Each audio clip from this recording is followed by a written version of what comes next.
Bonjour, chers clients. Je m'appelle Beat Treber et je suis responsable pour EM Industrie.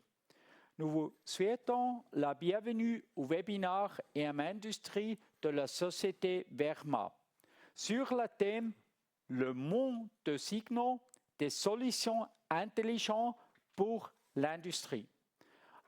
Afin de garantir un déroulement optimal du webinaire, nous vous demandons de prendre en compte les informations suivantes. Si vous avez des questions, veuillez l'envoyer par écrit via le chat. Il sera répondu aux questions à la fin de la présentation. À l'issue du webinaire, vous recevez un mail avec la présentation et le lien vers l'assortiment. Nous vous remercions de votre participation et espérons que cet webinaire sera très instructif. Nous accueillons maintenant l'orateur de Verma, M. Tobias Meyer-Piening, qui sera... Salut Tobias. Ouais, salut, merci beaucoup. Salut Tobias. Ouais, pas de problème. S'il vous plaît, présentez-vous et après commence avec cet webinaire. Ouais, à bientôt. Merci beaucoup. Et merci aussi pour l'invitation. En fait, c'est la deuxième fois que je suis ici. Alors, je suis très content d'avoir la possibilité pour faire la présentation du Verma. Le monde de signaux, des solutions intelligentes pour l'industrie. Alors ça c'est moi. J'ai commencé à Verma 2020 en août. Je suis responsable du produit. Alors j'avais l'idée du produit et après j'ai développé ensemble avec notre développeur le produit. Et l'année dernière, j'ai changé d'être business developer. Maintenant, je suis responsable pour élever les fiches d'affaires dans le monde avec un très proche travail avec nos entreprises en Angleterre par exemple ou maintenant la Suisse. Ça c'est aussi la raison pourquoi je suis ici avec vous maintenant. En bref, pour ceux qui ne connaissent pas Verma, juste quelques informations. Le siège social est en Allemagne, dans le sud, proche de la forêt noire, à Riedheim-Weilheim. On a 400 ou presque 400 employés dans le monde. La production et la fabrication, c'est en Allemagne. On fait presque tout nous-mêmes. Et on a des sociétés en France, à la Suisse, en Italie, en Angleterre, en Amérique, pour faire la vente. Avec ce 400 employés, on fait un chiffre d'affaires de 60 millions d'euros. Et de la qualité, mais aussi dans le marché, on est leader sur le marché européen. Quelques informations intéressantes pour vous, mais aussi pour moi. On fait 2,5 millions de produits chaque année. Alors, le produit, vous voyez ici, à mon côté, le produit le plus bruyant est 120 décibels. On va parler de ça encore un peu plus en détail après. On a les colonnes lumineuses et les produits de signalisation, mais aussi un software qui aide pour élever la production.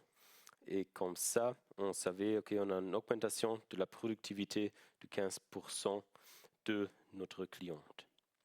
Et quelque chose que je crois que personne n'a fait, déjà on a la première colonne lumineuse sur l'Everest. Alors le chef d'équipe de France a pris le e-sign que vous voyez ici sur l'Everest et monté et présenté le produit là. Alors ça c'est quelque chose de très unique, je crois. Mais ça c'est assez de nous. Maintenant on va commencer avec la présentation. On va parler un peu de la difficulté, comment choisir le bon avertisseur. On va parler qu'est-ce que c'est intéressant, mais aussi qu'est-ce que c'est important pour savoir, pour choisir le bon avertisseur. Alors, le premier point de la présentation, vous voyez ici la structure, c'est quel avertisseur pour quelle application. Parce qu'ici, on a des choses différentes qui sont importantes. On a le bon effet de signalisation. On va parler de les environnements difficiles, qu'est-ce qu'il faut regarder, qu'est-ce qu'il faut y avoir pour l'utiliser, nos produits. Et on va arrêter avec la pérennité de la signalisation. Alors, quel avertisseur pour quelle application? On a 3 groupes du marché. On a l'ingénierie, production et automatisation. On a logistique et la gestion technique du bâtiment. Alors les 3 sont 3 groupes qu'il y a beaucoup de choses qui sont importantes pour les produits, mais aussi d'autres marchés viennent dans cette catégorie. Alors pour l'ingénierie, il faut y avoir normalement plusieurs des informations que je veux monter. Alors par exemple, rouge si la machine est arrêtée, si j'ai un problème critique et il faut faire quelque chose. Ou vert, tout est bon et ça marche parfait. Ou oui, jaune ou orange, si je dois faire quelque chose, mais l'application ou le problème n'est pas critique. Alors là, il faut y avoir la possibilité de montrer des statuts différents en même temps. Dans logistique, c'est un peu différent. On parle de la possibilité de changer la colonne lumineuse à main. Alors, pour changer la couleur ou l'effet avec la main. Oups. Là, vous voyez le produit. On a une boîte pour changer la couleur du produit. Après, dans la gestion technique du bâtiment, c'est normal que vous avez juste un effet en même temps. Et ici, c'est nécessaire d'avoir la possibilité d'avoir des tailles différentes pour élever le signal dans votre bâtiment. Voilà, j'ai changé dans la présentation. Désolé. Maintenant, ça marche. Ouais.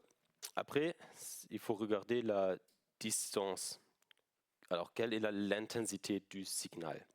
Alors, entre 0 et 20 mètres, c'est bon pour avoir juste un LED, par exemple, que vous voyez, ok, qu'est-ce qui se passe. Entre 20 et 30 mètres, il faut y avoir un peu une signalisation plus élevée. Et sur 30 mètres et plus, comme vous voyez dans l'exemple ici, si vous avez un bâtiment très très loin, il faut y avoir un avertisseur avec une spécification très très haut, avec une très élevée illumination ou un sonneur très fort. Et pour ça, on a différents types de signalisation. Alors, je vais vous montrer les produits ici. On a les produits LED, alors un avertisseur optique, ça c'est juste optique. Vous voyez, ok, juste le signal pour les yeux. Alors je l'utilise ça si j'en ai pas des murs ou des machines qui bloquent le chemin et j'ai la possibilité de voir l'avertisseur tout le temps. Après, on a les sirènes, ce sont des produits comme ça. On n'a pas LED, ça c'est juste le sonneur si vous avez un signal élevé, si c'est une application critique, vous entendez directement qu'est-ce qui se passe avec le produit ou qu'est-ce qui se passe avec ma machine. Et ça, c'est un signal qui, normalement, c'est très énervé, aussi pour moi, pour l'entendre. Alors ça, normalement, les gens essayent de reprendre le signal très très vite. Et pour ça, c'est juste pour les applications critiques et vous n'avez pas la possibilité de voir l'avertisseur. Si vous voulez avoir les deux, par exemple, c'est la combinaison entre optique et acoustique. Vous avez l'acoustique ici et l'optique en haut. Et ça, l'application peut être que je ne vois pas que quelque chose passe. Alors j'ai l'avertisseur acoustique qui me montre ok, quelque chose est passé. Et maintenant, il faut réagir. Alors je peux regarder où j'ai le problème. Alors je regarde, ok, ça c'est le signal optique et je vois, ok, là-bas, il faut que je fasse quelque chose. Et ces 3 catégories, on a dans tous nos produits. Alors, laissez-nous continuer avec le bon effet de signalisation. Alors maintenant, on va y aller un peu plus en détail de l'optique et acoustique qu'on a parlé maintenant. Je trouve ça très intéressant pour voir aussi qu'est-ce qui se passe, d'avoir les exemples normaux et comparer ça à l'industrie. Dans le volume sonore, on a un niveau de 10 décibels à 20-30 décibels qui est le seuil de douleur. Alors là, il ne faut pas avoir un produit qui vous hante tout le temps parce que ça peut se casser et ça c'est très dangereux pour votre santé. Notre produit commence à 60 décibels et le produit le plus élevé c'est 120 quand j'ai déjà dit à le début de la présentation. Le standard qui est très bien entendu dans une entreprise avec les machines ou les trucs qui travaillent, que vous avez un bruit tout le temps, c'est entre 90 ou 90, qu'on dit en Suisse, et 100 décibels, qui est comparé que du bruit de la voiture ou un batteur par exemple. Dans l'optique, c'est un peu différent parce que dans l'acoustique, c'est important d'avoir plus élevé de décibels pour monter quelque chose qui se passe. En optique, on a la même chose avec la luminosité. Ça, c'est important si vous avez une application dehors, par exemple. Mais dans la fabrication, c'est pas nécessaire d'avoir une LED plus élevée parce que ça, c'est aussi pour l'énergie pas si bon. Alors dans l'optique, c'est plus nécessaire d'avoir un effet de signalisation différent ou élevé si vous voulez avoir un autre signal. Alors on commence avec le permanent, ça c'est juste illuminé tout le temps. Alors je vois qu'est-ce que chose passe, ça c'est normalement le signal pour vert, tout est bon, parce que là il ne faut pas faire quelque chose, il faut juste regarder, ok, ça marche très très bien. Dans le clignotant, il y a une fréquence normale et vous voyez un peu plus, ok, il faut faire quelque chose. Ça, c'est normalement le signal aussi pour préparer la machine, par exemple. Encore plus élevé, c'est le flash. C'est quand le blink, comme le clignotant, mais très très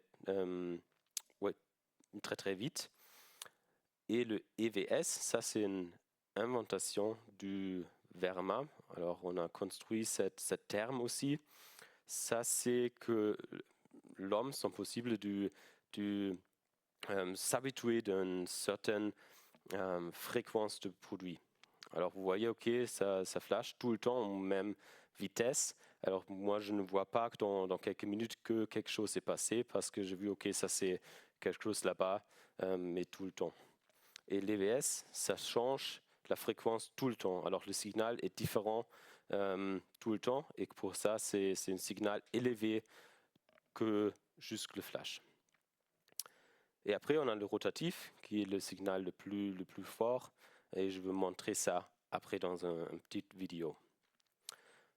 En Verma, on a toujours ou beaucoup de fois deux effets d'optique dans le même produit. Alors vous voyez ici Twin Light et Twin Flash. Ça veut dire que si vous avez un produit avec cette fonctionnalité, vous pouvez choisir jusqu'avec une boîte. Maintenant c'est permanent et après c'est clignotant. Ou si vous voulez changer entre Flash et EVS, ça c'est aussi possible, très très facile. Mais laissez-nous regarder dans cette petite vidéo comment ça marche. On va commencer avec cet exemple d'EvoSignal et commencer avec le Twin Light. Alors vous voyez l'effet permanent, ça c'est juste illuminé tout le temps. Et après le clignotant que vous voyez, ok, ça c'est lentement et ça change le signal. Après le Twin Flash, un peu plus élevé que les autres. Oui, ok, c'est un petit flash qui est très fort. Et après l'EVS est continué avec la rotation de produit. Parfait. Alors maintenant, on va parler un peu de les environnements difficiles, qu'est-ce qu'il faut regarder, qu'est-ce qu'il faut faire là. Et si on parle de cette application, tout le temps, l'indice de protection est important pour les clientes. Et moi, j'aime cet exemple, vous voyez, parce que ça, c'est aussi l'utiliser, par exemple, si vous voulez acheter un nouveau portable ou l'ordinateur, vous avez aussi l'indice de protection. Et comme ça, vous pouvez regarder, OK, est-ce que je peux l'utiliser, mon produit, dans l'eau, par exemple, et combien de temps? Et si vous voulez utiliser votre produit, c'est normalement ici IPX7 ou 8 que vous pouvez utiliser votre portable. Mais laissez-nous commencer en avant. On a deux trucs différents qui sont testés, qui sont vérifiés. Le premier nombre est la protection entre la poussière. Alors je vois ici IP1, ça veut dire que un ballon de tennis peut entrer le produit. Et à droite, je vois IP6, qui est le niveau le plus élevé. C'est si j'ai beaucoup de temps, je suis protecté contre la poussière et ça ne peut pas entrer le produit. Ça, c'est spécialement pour les produits de LED. Ça, c'est important pour rester avec le même signal tout le temps.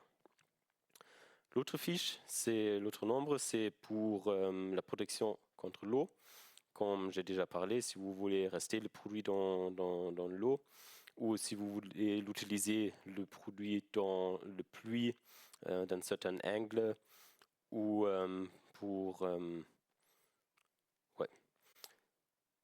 si vous voulez l'utiliser le produit dehors, normalement une épée 4.4 c'est assez. Alors je veux dire, si vous avez une application pour l'utiliser en bâtiment, ça c'est beaucoup, mais ça c'est assez.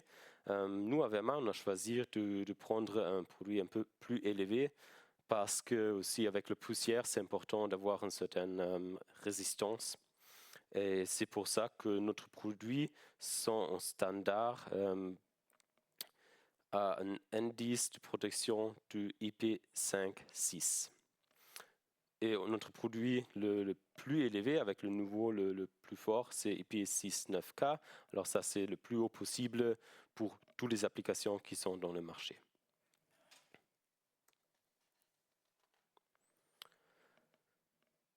Il y a aussi des certifications de salle propre. Si vous voulez utiliser les produits dans la salle propre, il faut y avoir une certification de l'Institut de Fraunhofer. Ça, c'est une certification de ISO et c'est prêt pour la classe de pureté DR2. Et comme ça, c'est normal que vous pouvez l'utiliser, cet produit, dans les environnements de salle propre médicale ou pharmaceutique ou agroalimentaire ou semi-conducteur, par exemple. Et aussi les autres, si vous avez la possibilité ou la nécessité d'avoir la certification pour salle propre. Maintenant, un truc un peu plus compliqué. Si vous voulez utiliser votre avertisseur dans une application de sécurité, vous voyez ici les avertisseurs. Il faut poser la question s'ils sont liés à la sécurité ou pas. Si vous avez la sécurité ou la nécessité de l'utiliser, ce produit-là, vous pouvez choisir entre les deux nouveaux. Au minimum, il faut y avoir les produits avec les valeurs MTTFD. Ça veut dire le temps quand mon produit casse critique. Alors, ce n'est pas le temps de vie, ça c'est le temps que mon produit est cassé et pour ça, je ne peux pas l'utiliser ou faire un signal de ma machine.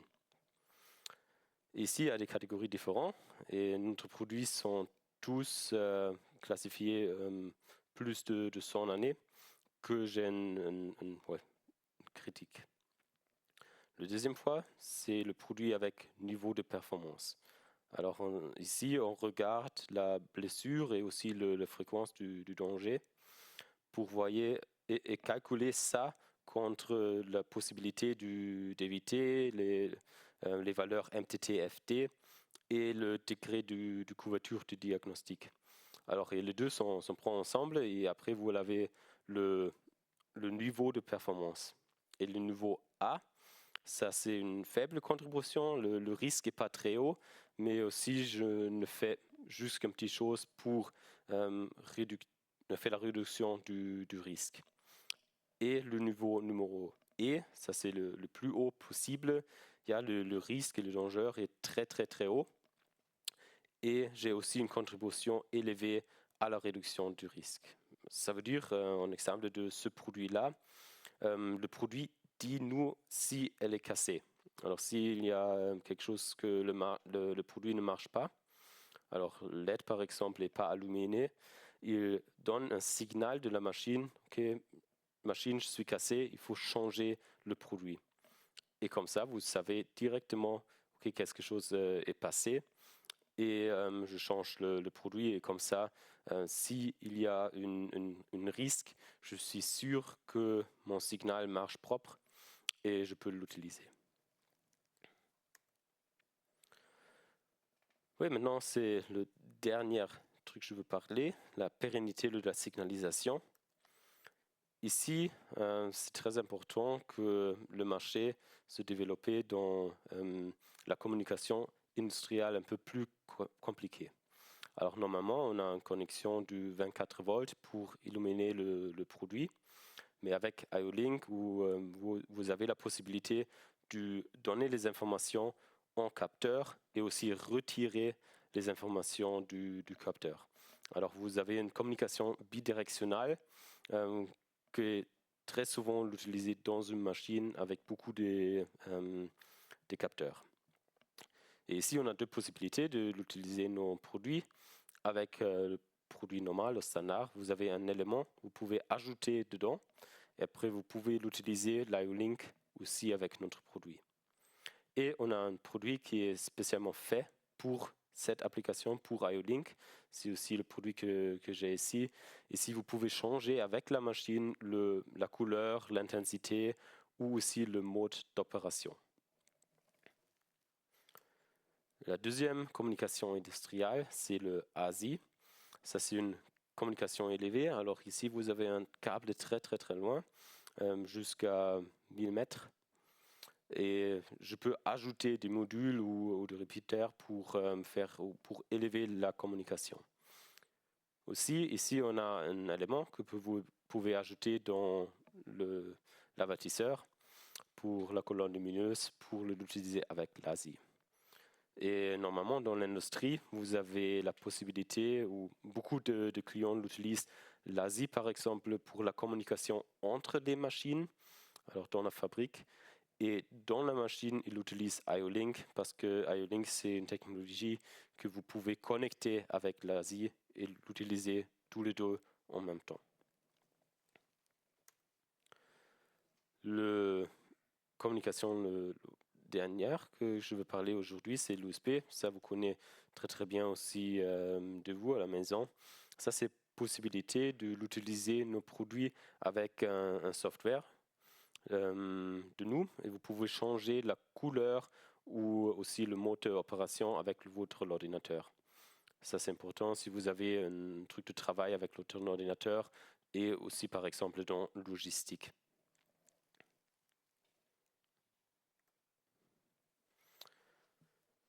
Ouais, et après, on a l'industrie 0.4.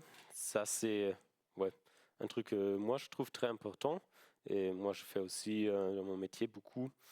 Ça, c'est la possibilité de connecter les colonnes lumineuses intelligentes. Alors ici, vous avez aussi un module avec une fréquence de radio qui donne des informations sur un gateway qui est la connexion de l'Internet et du cloud. Et comme ça, vous pouvez voir qu'est-ce qui se passe dans ma fabrique, qu'est-ce qui se passe avec mes machines partout. Même si vous êtes en vacances à la plage, vous pouvez voir sur votre téléphone ou votre ordinateur, quelque chose s'est passé avec ma machine. Et ça c'est le OEE par exemple. Et je peux aussi ajouter des informations manuelles pour voir Ça, c'est l'aperçu du motif de perturbation. Et comme ça, je peux faire des analyses. Donc, ça, c'est la raison que ma machine est arrêtée. Il faut faire quelque chose pour réagir et pour optimiser le processus ou la machine. Au final, c'est une question de préférence, une question du goût. C'est nécessaire d'avoir des fiches de protection, par exemple, où vous voyez, OK, est-ce que je peux l'utiliser, cet avertisseur, dans cette application? Mais si ça, c'est clair, il faut y avoir la possibilité de choisir le bon design. Et ça, c'est aussi un développement dans le marché, comme vous voyez, spatial avec les machines, que c'est très important pour les clients d'avoir une colonne lumineuse, par exemple, qui est faite pour la machine. Et comme ça, c'est nécessaire d'avoir beaucoup de choix pour choisir le bon produit. Ici, on offre beaucoup de produits différents avec un design industriel, mais aussi très, très moderne. Alors, j'espère que j'avais la possibilité et que je pouvais vous montrer qu'on est un partenaire pour chaque défi. On a parlé un peu quel avertisseur pour quelle application. On a regardé le bon effet de la signalisation. Aussi, on a regardé les environnements difficiles et qu'est-ce qu'il faut réagir, qu'est-ce qu'il faut faire là, qu'est-ce qu'il faut regarder avant d'acheter un nouveau produit. Et après, la pérennité de la signalisation pour voir, OK, est-ce qu'il y a j'ai aussi d'autres possibilités de communication entre mes produits. Alors, je vous remercie. C'est en fin de la production. Et si vous avez encore des questions, vous pouvez le poser maintenant. Merci beaucoup pour la présentation. Nous avons des questions qui sont arrivées. Je commence avec la première. Quelle est la durée de vie des luminaires? Oui, là, on a des vies différentes. Alors, c'est différent dans le sonneur et aussi dans le produit optique. Avec le produit optique, on regarde la durée du LED et ça, c'est 50 000 ans ou années que le produit marche très bien. Et avec le produit sonore ou acoustique, c'est 5000 heures. Merci beaucoup. Je continue avec la deuxième question. Existe-t-il également différents tons? Oui, ça marche. Par exemple, ce produit que j'ai monté avant, ça a la possibilité de donner 32 sons différents. Vous pouvez aussi choisir ça et aussi changer après vous avez acheté le produit. Alors ça, c'est pas quelque chose qu'il faut choisir en avant. Les 32 sonneurs sont dans le produit lui-même. Merci. La finale question, existe-t-il différentes possibilités de montage? Oui, comme vous voyez ici, on a la possibilité de monter l'avertisseur comme ça, mais aussi dans le mur ou plat sur la machine, par exemple. Alors comme ça, vous avez les possibilités différentes pour les monter sur votre application. Merci beaucoup pour les réponses. Je retourne à toi et à Beat. Merci beaucoup. Merci à vous. Hey, merci Tobias. Merci à très, vous. Très bonne présentation et en bon français. Bon. Merci. Ouais, plus de moi, hein? Je suis encore en apprendre, alors il faut élever mon niveau de français encore. Mais merci pour avoir la possibilité d'apprendre ici. Merci beaucoup pour ton effort.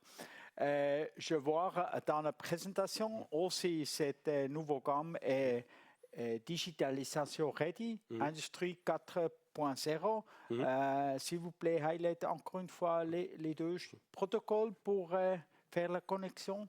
Bah oui, vous avez l'IO-Link et l'ASI pour la communication entre les machines et dans les machines. Et vous avez la possibilité 4.0 pour envoyer les signaux que vous avez dans la colonne lumineuse sur votre ordinateur. OK, merci. Maintenant, j'ai compris. Et aussi, un point, c'est énorme, robuste, c'est IP69K. Ouais, c'est c'est ça. correct. Ouais, c'est ça. Oh, super, très bien. Ah, ça, c'est possible avec des pressions, c'est possible. Ouais, pour nettoyer le Ouais. produit et la machine. Très bien. Ouais, très ça bien. marche très bien. Encore une fois, merci. Super Merci à vous. question. Un discours captivant, je suis très, très sûr. Nous vous remercions de votre participation et vous souhaitons une bonne journée. À bientôt. Merci, au revoir. Au revoir.